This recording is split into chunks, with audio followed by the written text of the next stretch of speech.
What is going on, YouTube? This is Acid Root. So I'm going to review the second album by Three Doors Down. Basically, this album is called Away from the Sun, and it came out in the fall of 2002. Basically, a few years after their debut album, The Better Life, from early 2000, which had some hit singles on there like Kryptonite and Loser and Be Like That and some of those type ones. It was actually a pretty large album. The album went like 6 or 7 times platinum, was one of the larger albums, especially considering that it capitalized on post-grunge.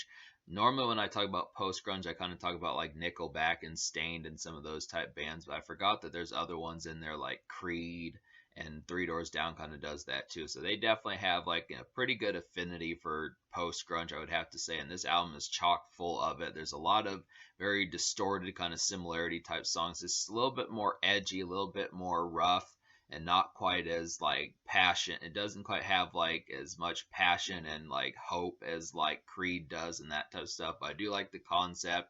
I definitely like the mood of this album. I would have to say like Three Doors Down's mood. If you like the kind of not necessarily stoic, but just kind of autonomous kind of attitude that they had on kind of like the Better Life with songs like Loser and Kryptonite and Be Like That and some of those type songs. I just would have to say that there's more of that on this album. It's a particularly glum and moody album, but I really kind of connected with this, the overall kind of dissonant and kind of just distorted and kind of like a moody kind of aspect of an album. It's not an emo album, but it does have like a lot of pitch on. It's not an emo album, but it does have a lot of pitch on there that kind of has like some similarity to just kind of a lot more ruminating type stuff on its mind, and it's just an overall kind of compelling aspect, just because Brad Arnold, I would say, really had some good lyrics on here that made this project compelling. Now, it's not quite a classic album, but I think it's been a while since I've reviewed Three Doors Down, so I don't remember what I gave The Better Life back in 2016. It's been since early 2017 since I reviewed anything by Three Doors Down, but I've owned this album for a while. I did mess with this album back in the day. Originally, I was going to probably review it somewhere in 2017, but I just got sidetracked and then just didn't do it. So I just would have to say I think the singles are just about as large. I mean, maybe they don't have a sheer mammoth hit like Kryptonite, and maybe some of the other songs didn't hit number one on the rock charts like they did on The Better Life with like Loser and some of those other songs. But I would have to say that this is a great follow up, just because this album charted higher on like the regular Billboard 100. So they kind of crested outside of just rock, and this is kind of an album that you can know if you know like music, but you're not like a super rock head and a metal head and that type of stuff, a complete freak when it comes to metal. This is just kind of an album that was kind of more typical and just substandard as far as like the concept of just knowing about rock music. This is kind of one of those ones, like, you know, if you know like rap music, you probably know 50 Cent, Dr. Dre, Eminem, Nelly, some of those type folks, just folks like that and that sort of concept. For some reason, I'm not coming up with like standard rap artists, Ludacris, some of those type of people. But just to kind of say, this is like a pretty substandard rock album that just was in pretty much the broadcasted area of like the early 2000s. And this can almost kind of be seen as like a typical kind of post grunge album. I think when you think of like the early 2000s, you know, stuff like Creed and stuff like Stained and stuff like Puddle of Mud, stuff like Nickelback, other type ones, just within that aspect that kind of moved on from like the 90s kind of post grunge of like Foo Fighters and some of that type of stuff. This is just a good one. It's just the production on here and the instrumentation on here is quite outstanding. But we'll go ahead and get to the singles. So there were 4 singles on this album. And all of them kind of have like a more glum and kind of moody altitude about them. They're all very similar. Like at least with like The Better Life, there were some songs for stepping out, like Kryptonite and like Duck and Run and some of those type ones. But this album is strictly more kind of ruminating, kind of brooding type stuff that kind of goes along with it. It's just a very kind of introspective and just kind of like a ruminating sense. It has a lot more musing this time around than like the previous album. There's no real club hit smash like Kryptonite. There's just not like a alternative rock boiler like Duck and Run. So all of these are just kind of similar to like, and even like I feel like Loser was kind of like an acoustic song, just in a pretty highlighted hit. Most of these songs are kind of more like Be Like That, just with that kind of bruised moodiness, but just with a lot more post grunge esque type feel. But the first song of those would be When I'm Gone, and this just has like some dusky evening kind of fanfare. It's very makeshift kind of feel with some dope moodiness, and it's just a lazy kind of highlight. A lot of these kind of bleed into one another, so when you listen to these songs, like I said, there's no real standout I mean, these songs are standouts, but there's no real standout kind of club jam like there was with Kryptonite or something like that. So I would say to get the Better Life if you're looking for a little bit more outgoing, because most of this album is kind of glum and beside itself as far as talking about just like this having differential kind of moody kind of feelings. But this one's just a lazy highlight. The moodiness is cool though. I mean, that's the thing. These songs, despite the fact that they are kind of like bruised and that type of stuff, I still think this is pretty compelling just because for the time this was hit music. And that's definitely the thing. This is a song that charted really high and it deserved to. It's just kind of the concept about very hooky, keeps up with some of Three Doors Down's best, and it helps solidify their run for a few more years as far as that kind of went. The Road I'm On is another hit single. The Road I'm On is the second single, another hit single. This one's very similar to When I'm Gone. Like I said, all four of these singles have very similar type pitches, and especially in the instrumentation, they just bleed into one another. It's that same kind of moody kind of tape deck playlist that you would have.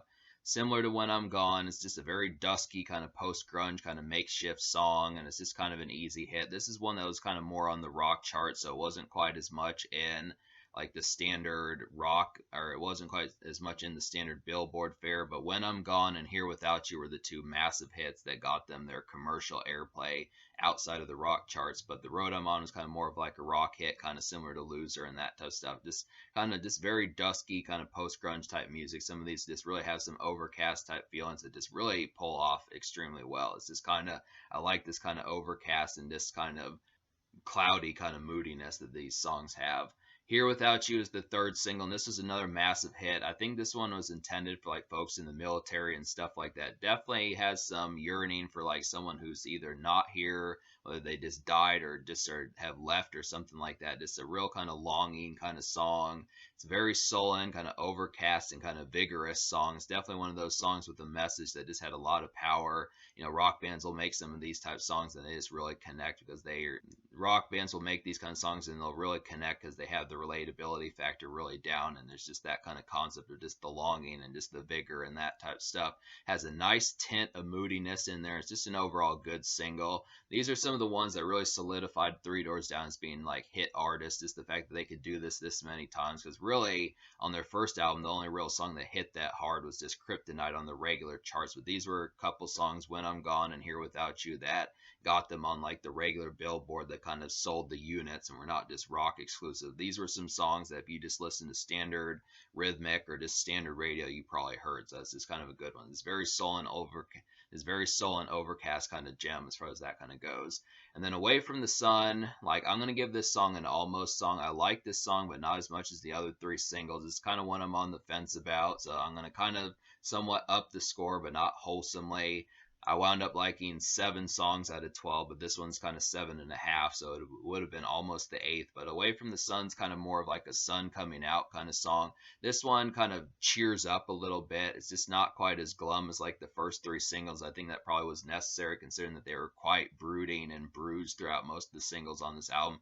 Every single one of these are just kind of introverted and just a lot more introspective and ruminating, just kind of in a more glum sense. And none of these are like club songs or stepping out dance songs or anything like that, or anything with like some jive and pep to them. So it's just kind of, it was good to kind of get at least some form of a song that kind of did it. But it's just kind of, it's somewhat of a glum song, but it's just kind of one of those songs that you hear like, it just kind of has that feeling of a song that after it rains like decently hard or something like that, and then the sun comes out and it's still midday and it's not night or something like that, and the sun's out but it's still wet outside and raining. It's one of those type songs with that sort of feel towards it. It's just somewhat glum but kind of has some pep in there just to kind of bounce back. But I just kind of the reason why it's an almost song is because I felt like the pep on this particular vibe, just I did appreciate the kind of glumness of some of the 3 singles. I mean, I know it was kind of necessary, but I don't know, it just was kind of, I feel like I know that like the pep was probably necessary to get them out of just like that sheer bloodletting that they kind of had through most of the album. But I kind of feel like I like the pitch that they kind of had. It kind of makes me question if they can do songs that don't kind of have so much moody ruminating, because I just feel like the 3 singles that they did just are glaringly better. This one I would probably give like a 6.5 or a 7 out of 10 in terms of quality, but it's just one I'm on the fence about in terms of the quality of it. But it's at least, I give them credit for at least having something that has like a decent amount of pep and is somewhat glum but somewhat not. But just didn't wholesomely connect with me. So that's kind of the thing. So yeah, there's 12 songs on this album, and like I said, I wound up liking 7 songs out of 12, plus the almost song Away from the Sun. So the 7 songs would be When I'm Gone, The Road I'm On, Here Without You, Running Out of Days, I Feel You, Ticket to Heaven, and Changes. And then the almost song was Away from the Sun. So talk about some of these. Like Changes is a really excellent one. This one just kind of feels like a glaring and kind of more grim and autumn-like type tune. It's this very post-grunge autumn-like type fare, something you'd listen to past like the middle of September until like the crest of fall and that type of stuff. As far as that kind of goes, this very much a cool breeze kind of tune, and definitely like a tune for the evenings.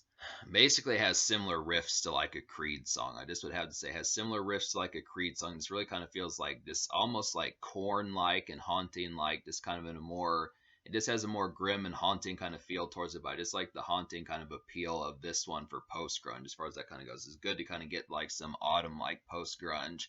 I feel like there's some similar songs on here. I feel You's a pretty good hit on here. This is like a bubbling kind of stepping out cut, which this album really doesn't have. Does not have very many at all songs for stepping out, and that's just kind of a good one for kind of getting a little bit of jive in your system and dance in your system, and just going to have a good time for a good weekend, Friday, something like that. It's just some dreary kind of post grunge, and it kind of has like an evening venue kind of feel towards it. Definite evening venue kind of hit. I really like the riff on here, and the hook's pretty good too. This is one of the better hooks on here compared to like just the singles. I mean, obviously this is one that just had a real kind of enthusiastic and just kind of jivey kind of one that just had some oomph to it, just would have to say. And Ticket to Heaven's like another mid-tempo post-grunge kind of tune. It's another dreary kind of makeshift tune that has some jovialness towards it. A little bit more jovial than most of this album, but it just is still kind of has that makeshift kind of drear.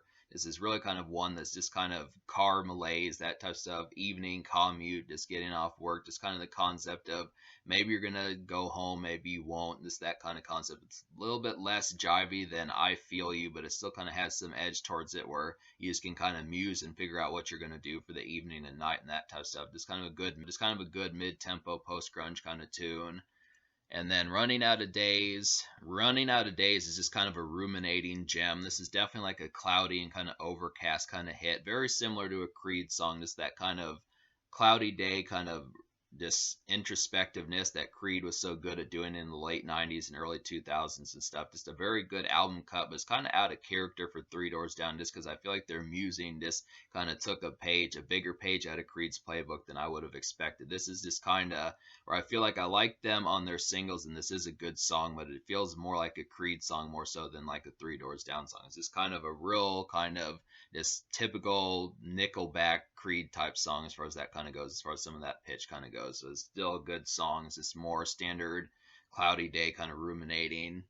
Yeah, I would say that takes care of the songs that I recommend in terms of the 12 songs on here. So to talk about the 4 songs I didn't recommend, which talk about a couple songs I didn't enjoy on this album, like Going Down in Flames and Sarah Yellen were songs that were very similar to Duck and Run off of Three Doors Down's The Better Life album, but they just didn't quite pull it off as well this time. I feel like they really mastered like the post-grunge and kind of more moody, ruminating type feels, but these songs just kind of fell flat in terms of their riffs and just overall connectivity and electricity. They just were not good kind of they were not good kind of assortments of good party starters and riveting kind of energy. And just these songs that they were trying to do, I mean, they definitely were a lot glummer this time around, and when they did try to step out and have a good time, it just didn't quite work, and the sheer fanfare that they should have had. And rock albums not being able to get you excited is kind of a problem, but I mean, they do have a compelling moody character, but they just were not able to capture like some good jive this time. They just really don't have any good club songs on this album apart from maybe I Feel You, and that's about the closest thing. There's really nothing.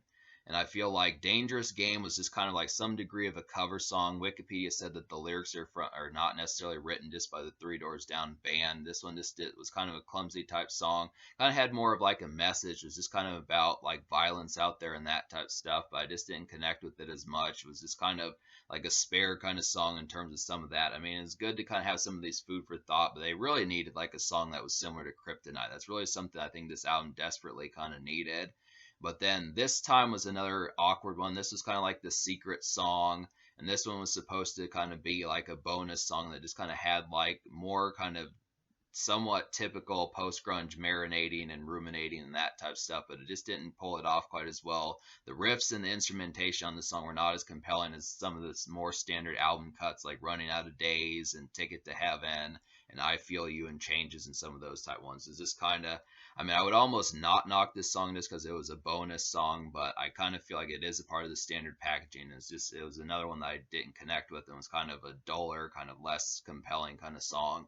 That's kind of the thing. So me liking 7.5. So me liking 7.5 out of 12 songs on this album. I'm gonna go ahead and give this album like a 7.25 out of 10. I feel like that's pretty good. Definite above average and pretty solid and decent, but it just was lacking. I mean, these singles are good. Like all four of the singles, 3.5 out of the four of the singles I enjoyed. Like basically I almost liked Away from the Sun, the fourth single, and the other three are really great, but they kind of have like a central mood, and these songs just kind of bleed into one another, and they're just kind of the same theme the whole way through. It's interesting, it's compelling, it's vivid, and it definitely paints a picture of some ruminating, but if you're not kind of in the mood for that, this album is just not much of a weekend album. It's not good for stepping out Friday evenings, Saturday evenings, amidst the party, dance gems, songs for the ladies that are really kind of riveting and riotous and that type of stuff. It's just not a very crazy album. That's really surprising considering that most rock albums have some degree of craziness. That's just kind of the thing.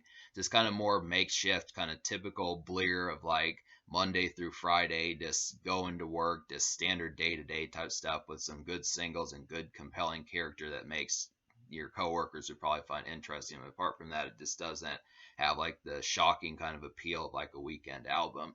As a result, the social score I'll probably give like a 6 out of 10 because I feel like it's good. The singles are good and they're definitely songs you could hear on the radio, but it just doesn't have the jive and liveliness of like a standard album that could use some of that energy. Definitely could have used another song like Kryptonite, I just would have to say, or even like some more kind of rock chart kind of rage of like Loser or something like that. Loser was kind of a decent club bop too. Both of those were a good 1-2 punch. This album just doesn't have that. But in terms of the future, like Three Doors Down's been kind of quiet since 2016, so I would like for them to come back, get some more of these. I'm going to start reviewing more Three Doors Down, but this is a pretty solid album, definite good day-to-day kind of Monday through Friday type album, but it just doesn't have the sheer bite of like an electric club single like Kryptonite.